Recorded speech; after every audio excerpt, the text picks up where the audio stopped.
Breaking news अवां share कंदासीं। Toshakhana case में पीटीआई बानी बुशरा बीबी के 14 साल कैद की सज़ा बुधाई वही है। रावलपिंडी अदालत पीटीआई बानी और बुशरा बीबी के 14 साल कैद की सज़ा बुधाई वही है।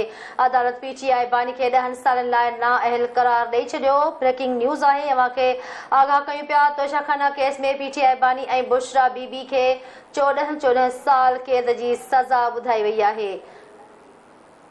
नाज़िन ख़बर अवां खे ॾियूं पिया। रावलपिंडी अदालत पीटीआई बानी और बुशरा बीबी के 14 साल कैद की सज़ा बुधाए छॾी है। अदालत पीटीआई बानी के 10 साल लाइ नाअहल करार ॾेई छॾियो आहे।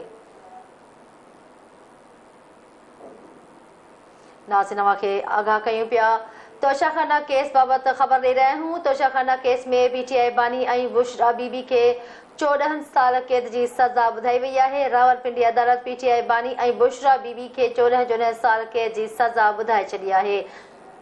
इन जा वधीक तफ़सील वठंदासीं। इस्लामाबाद में ब्यूरो चीफ नज़ीर चरण लाइन ते मौजूद है। जी नज़ीर, वधीक अपडेट कजो। जी बिल्कुल। एहतिसाब अदालत जे जज मोहम्मद बशीर तोशाखाना केस जो अॼु मुख़्तसर जो आहे सो फ़ैसिलो जारी करे छॾियो आहे ऐं उन मुख़्तसर फ़ैसिले में पीटीआई जे बानी ऐं उन जी घरवारी बुशरा बीबीअ खे 14 साल बामशक़त सज़ा ॿुधाइण जो हुकुमनामो जारी कयो वियो आहे। जॾहिं त पीटीआई जे बानीअ खे 10 सालनि लाइ जेको आहे सो नाअहल बि जेको आहे एहतिसाब अदालत करार ॾेई छॾियो आहे ऐं 10 सालनि ताईं पीटीआई जो बानी कंहिं बि अवामी उहिदे ते जेको आहे सो पंहिंजा फ़र्ज़ सरअंजाम नथो ॾेई सघे। अॼु एहतिसाब अदालत जे जज मोहम्मद बशीर अडयाला जेल में तोशाखाना ऐं रेफरेंस केस जी ॿुधणी कई ऐं उन ॿुधणीअ दौरान पीटीआई जो बानी जेको आहे सो अदालती कमरे मां ॿाहिरि हलियो वियो ऐं अदालत जे जज मोहम्मद बशीर जेल सुप्रीडेंट खे इहा इस्तदा कई त तव्हां वञो ऐं पीटीआई जे बानीअ खे जेको आहे सो तोशाखाना केस जी केस हली रहियो आहे ऐं उन केस जी कार्रवाई खे अॻिते वधाइण लाइ पीटीआई जे बानीअ खे वठी अचो। जंहिंखां पोइ जेल सुप्रीडेंट पीटीआई जे बानीअ वटि वियो ऐं चयो त अदालत जो हुकुम आहे त तव्हां जेको आहे सो अदालत में पेश थियो ऐं त जीअं केस जी जेकी आहे सो कार्रवाई जेको आहे सो अॻिते वधाए सघूं। जंहिं ते पीटीआई जे बानी जेको आहे सो अदालत में ॿीहर जेको आहे सो जेल सुप्रीडेंट उनखे वठी आयो ऐं अदालत जे आॾो पेश थियो।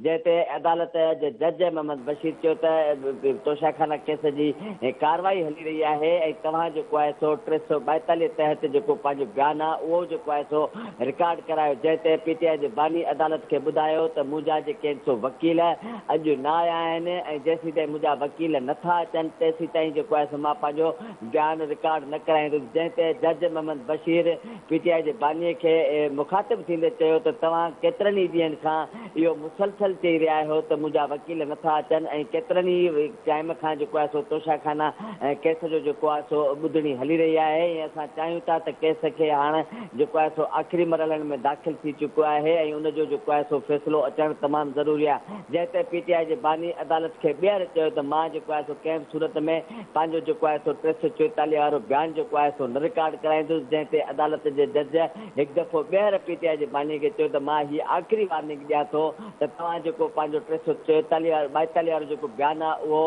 महिरबानी करे जेको आहे सो जमा रिकॉर्ड करायो या जमा करायो या लिखत में ॾियो।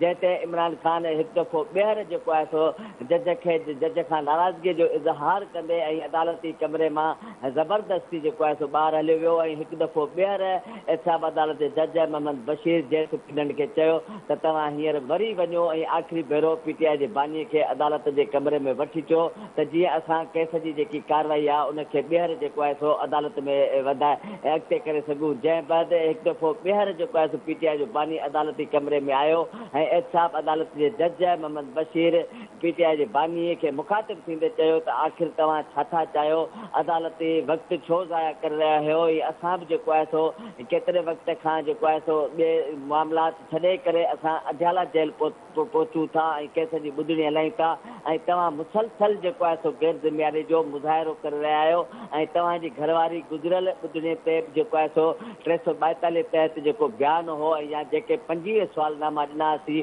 उन्हनि जा जवाब जमा कराए छॾिया आहिनि। पोइ तव्हां जेको आहे सो 342 तहत बयानु छो नथा ॾियो ऐं जेके 27 सुवालनामा तव्हांखे ॾिना विया आहिनि उन्हनि जा जवाब छो नथा ॾियो? आख़िर तव्हां जेको आहे सो माना अदालत जो वक़्तु छो था ज़ाया कयो, जंहिं ते PTI जे बानी जेको आहे सो उहो हस्बे रिवायत मूजिबि जेको नाज़िबा लफ़्ज़नि जो इस्तेमालु कंदो आहे उहो अॼु बि जेको आहे सो अदालती कमरे में इस्तेमालु कया। जंहिंखां पोइ इफ्ताब अदालत जे जज नैब जे जेको आहे सो गवाहनि खे आॾो रखंदे तोशाखाना केस जो जेको मुख़्तसर फ़ैसिलो आहे ज़बानी उहो जारी करे छॾियो ऐं हुकुम ॾिनो त PTI जे बानी ऐं उनजी घरवारी बुशरा बीबीअ खे 14 साल तोशाखाना केस में सज़ा ॾियण जो ऐलान कजे थो।